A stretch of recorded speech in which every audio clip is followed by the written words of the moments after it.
الله بن مسلمة عن مالك عن يحيى بن سعيد عن عمرة بنت عبد الرحمن عن عائشة زوج النبي صلى الله عليه وسلم أن يهوديا جاءت تسألها فقالت لها: أعاذك الله من عذاب القبر.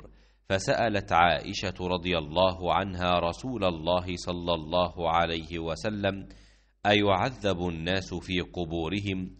فقال رسول الله صلى الله عليه وسلم: عائذا بالله من ذلك. अब्दुल्लाह बिन मुसल्लमा कानबी ने बयान किया, उनसे इमाम मालिक रहमतुल्लाह अलैह ने, उनसे यहया बिन सईद ने, उनसे उमरा बिनत अब्दुर्रहमान ने और उनसे नबी करीम सल्लल्लाहु अलैहि वसल्लम की ज़ौजा मुताहरा आयशा रदियल्लाहु ताला अन्हा ने कि एक यहूदी औरत इनके पास मांगने के लिए आई और उसने दुआ दी कि अल्लाह आपको कब्र के अजाब से बचाए। हज़रत आयशा रदियल्लाहु अन्हा ने रसूलुल्लाह सल्लल्लाहु अलैहि वसल्लम से पूछा कि क्या लोगों को कब्र में अजाब होगा?